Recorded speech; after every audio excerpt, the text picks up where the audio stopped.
Jace Thomas, I've got you now. I've got Tony. I hit the record button. We're ready to go. Yes, they know me. I have to hit the record button. I tell you. We got to see a couple of movies. We're going to start off with the one we saw last night. And the first person I'm going to hear from, because they made a face when I asked them about it, is Janelle. Janelle, we got to see Red. No, you're right. Tony needs to talk about what it is, Yes. and you could talk about it. So, Tony, what the hell is Red One? All right, Red One is an overstuffed, totally confused mess. It follows Santa Claus and the ELF, which is his protection force, and Santa gets kidnapped, and the ELF has to do everything they can to save Christmas. And we'll leave it at that for now. Janelle, what did you think? I think I her facial expression says it all. I understood what they were trying to do. They did not stick the landing on this. It there is a want and a desire to make adult slash kid Christmas films in the spirit of like Jingle All the Way with Arnold Schwarzenegger. However, there's no real true audience for this because I think it's a little too advanced as far as like I maybe just being old school a little language wise for young kids. Um, and then you're not going to have teenagers that are going to see this. So I'm not exactly where this fits in. I think it was miscast. I think it was a little bit all over the place. I think it was either going to be ridiculous or it tried to be too serious. It couldn't find its footing in any specific kind of genre, and I just feel like it fell flat. Tony?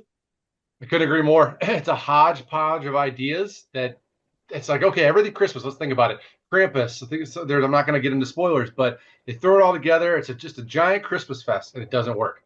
There's an opening sequence that I think is going to destroy some kids' idea of Christmas as well if they see it at a young age. So, yeah, this was a giant mess for me.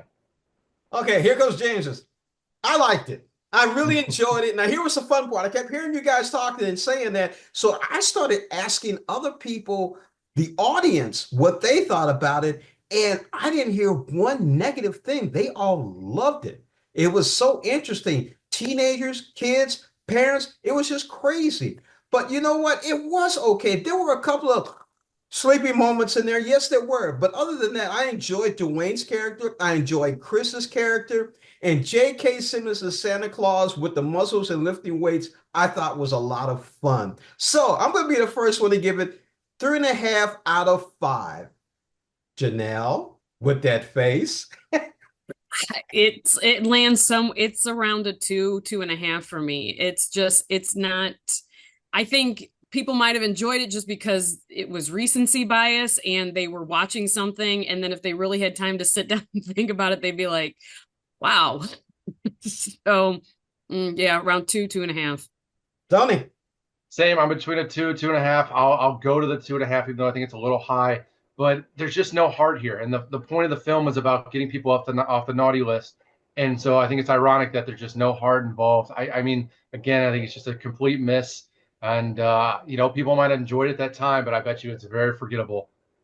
Okay, so somewhere between 2.5 and 3, but we're going to go with you two at 2.5. So let's talk about the mismatched cousins as Tony is trying to change his background and is always late. Can't find where's the switch, the button. And you're a young guy. I'm the old guy. I'm the one who should be having a problem with that. You can't Oh, even you get it. have problems. You look at him. You Come on. don't sell yourself short. You do have problems. You still have problems. Hit the record button, James. Hit the record. Hold There on. we go. All Oh right. No, my No, gosh, no, that's what not are we even no. it. doing? What are you doing? Guys, he's Hunger nervous. Games. He's scared. Wait, look at this walking. Oh my God. We're going through a time machine. It's a time portal. Zoom updated, and made it difficult. Touchdown. We did Touchdown. it. We got there. They blocked the field goal. All right, Tony, tell us about a real pain because that was a real pain. Real Pain is a beautiful moving film about grief and healing. It follows two cousins that are kind of reeling still from the death of their grandmother, who came from Poland and survived the Holocaust there. So they come on a trip together and kind of rekindle their friendship and connection, but also visit their grandmother's stomping grounds and everything she survived. You know what? It was a very interesting film. Thank you, Janelle, for pointing out to me that it was Jennifer Grey that was in the movie. I just didn't recognize her at all. It was very interesting. It stars Jesse Eisenberg, Kieran Culkin, yes, the other Culkin's brother, Will Sharp, Jennifer Grey. I thought it was very interesting. There was a moment in the film that really was very depressing, but it's reality, and it's a shame that November the 6th, well, we'll see what's going to happen after that. Janelle. Oh, I think it was a really, really well done movie. I think Jesse Eisenberg definitely directed and wrote to the strengths of both actors. I think Kieran Culkin, you're going to see, if you've seen Succession, you're going to see shades of Roman in this, which is not a bad thing. It's very good. He definitely is that manic person that he's very well known for playing. I think it delves very well into how different people handle grief, about triggers that can set a person off, about family dynamics, about who watches over who, and even their relationships with their grandmothers, you might find out weren't exactly what they had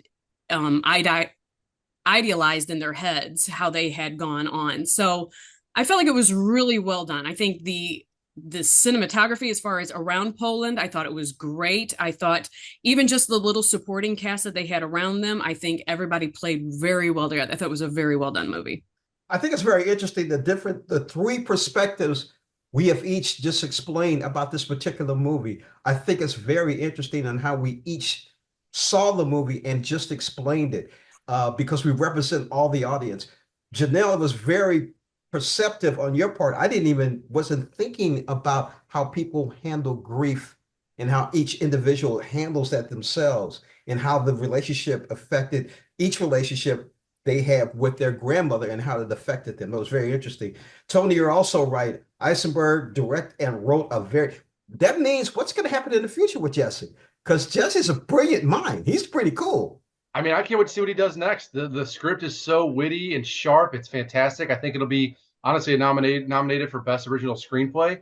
Kieran Culkin, I mean, it's spectacular. It's a cathartic performance. It's moving. He really kind of embodies that, and they both share a great chemistry as well here. This is one I really hope people go see. Yes, it's a drama kind of, but it's also a comedy. So I hope that the word gets out that this is definitely one worth seeing. It's definitely one of the best films of the year. What would you rate it, Tony? Give it 4.5 out of 5. I was so close to giving it that full 5, but that doesn't take it necessarily anything away from it. It's something that I really hope people do go out and venture out and see. Very rewarding, and it'll hit you. It'll hit you in the feels. Yeah, definitely. Janelle? I agree. 4.5 out of 5 is where it needs to sit. Yep. I'm okay. 4.5 out of 5, all the way across the board, versus the other disaster movie with Santa Claus. Thank you so much. Have a great weekend in St. Louis, Indianapolis, Kansas City, and who's next?